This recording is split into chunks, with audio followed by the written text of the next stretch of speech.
हम ये तवक्को नहीं कर रहे थे कि कोई हमें कहेगा कि आप खतरा हो सिक्योरिटी के लिए। हम ये आवाज करते हैं इमरान अहमद खान नियाजी पाकिस्तान में जमहूरियत, पाकिस्तान की बका की जमानत है। बारहा हमने आपको कहा, इस ईवान में उठ के एक रेजोल्यूशन पास करवाया कि हमें प्रोटेक्शन दो, हमारे बच्चों को प्रोटेक्शन दो, हमारे लोगों को प्रोटेक्शन दो। आपके पास आए, ईवान बाहर नहीं लगाया, आपको कहा अपने लीडर के रिहाई के लिए आवाज उठाते थे। आज आते आते हम कहते हैं मेरे लीडर से हमारी मुलाकात कराओ। अब यहां से कहां तक हम जाए? अगर यहां दीवार के साथ आपने लगा दिया, दीवार के साथ अगर लगेंगे तो फिर फोर्स तो आना है, स्पेस नहीं देना तो गैर जमहूरियत कुव्वतों ने तो फिर ये स्पेस लेनी है।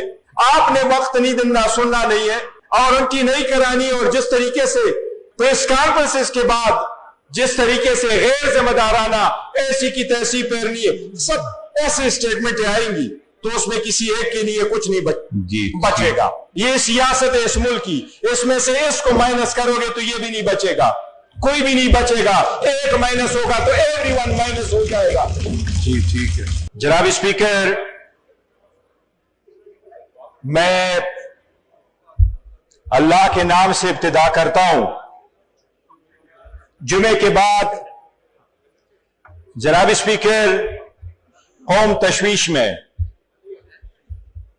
कौम इस तशवीश में है कि पाकिस्तान और जमहूरियत के दुश्मन शायद ये चाहते हैं कि पाकिस्तान में टाइटन और ग्लैडिएटर्स की लड़ाई शुरू हो। ये वक्त है, ये पार्लियामान अपना रोल अदा करे। जनाब स्पीकर, कुछ प्रेस कॉन्फ्रेंसेस ऐसी हुई है जिससे सख्त मायूसी हुई है। हम जिनसे ये उम्मीद रखे हुए थे कि वो हमें अपना समझेंगे, हम वही थे जो इस पार्लियामान में 180 के साथ बैठना था, 91 में बैठे, आज 76 के साथ है। निशान लिया गया, साथियों को रोका गया, सख्तियों से गुजरे, आखिरकार इस ईवान में बैठे, जमहूरियत के लिए बैठे।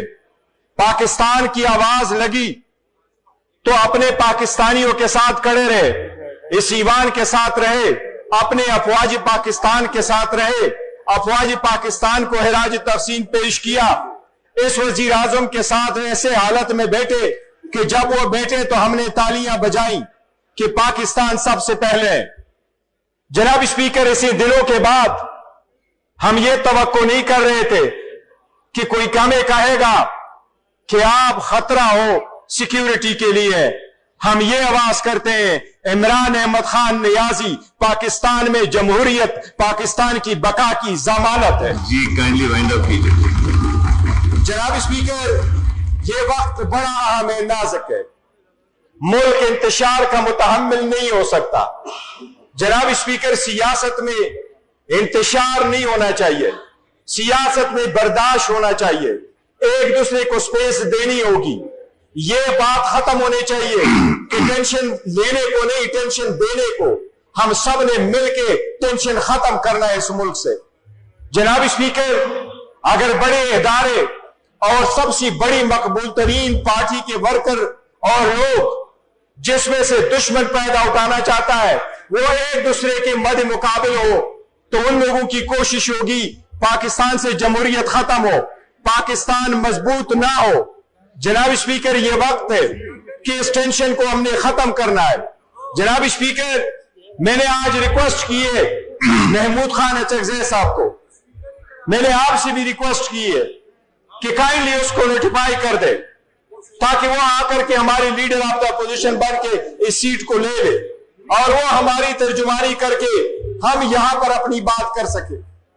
जनाब स्पीकर, हमारे साथ जितनी सख्तियां हुई है उसका गर्दान मुश्किल है। बारहा हमने आपको कहा, इस ईवान में उठ के एक रेजोल्यूशन पास करवाया कि हमें प्रोटेक्शन दो, हमारे बच्चों को प्रोटेक्शन दो, हमारे लोगों को प्रोटेक्शन दो। आपके पास आए, ईवान बाहर नहीं लगाया, आपको कहा अपने लीडर के रिहाई के लिए आवाज उठाते थे, आज आते आते हम कहते हैं मेरे लीडर से हमारी मुलाकात कराओ। अब यहां से कहां तक हम जाए?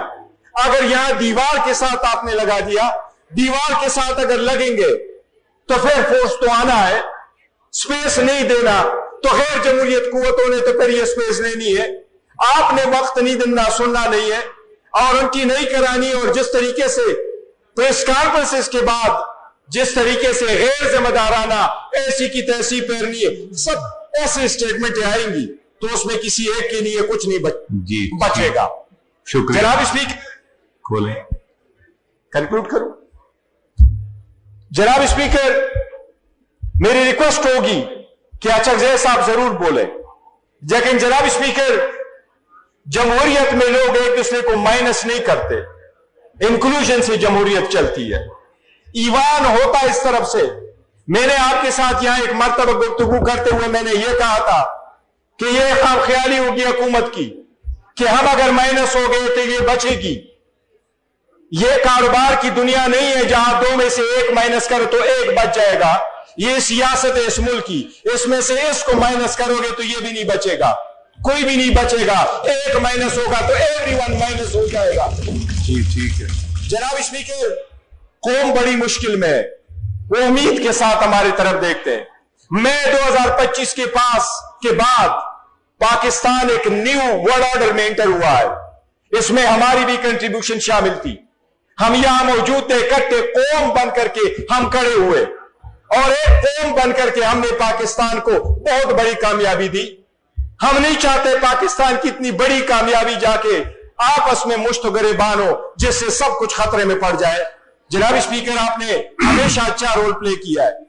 मैं ये रिक्वेस्ट करूंगा कि ये ईवान अपना रोल प्ले करे, उन लोगों के हाथों में ना दे जो इश्तिहाल बनाना चाहते हैं, उन लोगों के हाथों में चीजें ना जाए जो आग लगाना चाहते हैं। जनाब स्पीकर, जो तीली पहनता है उसको दुनिया मुजरिम समझती है, जो सीज फायर करवाता है उसको लोग हीरो समझते हैं। हमने सीज फायर करना है, हम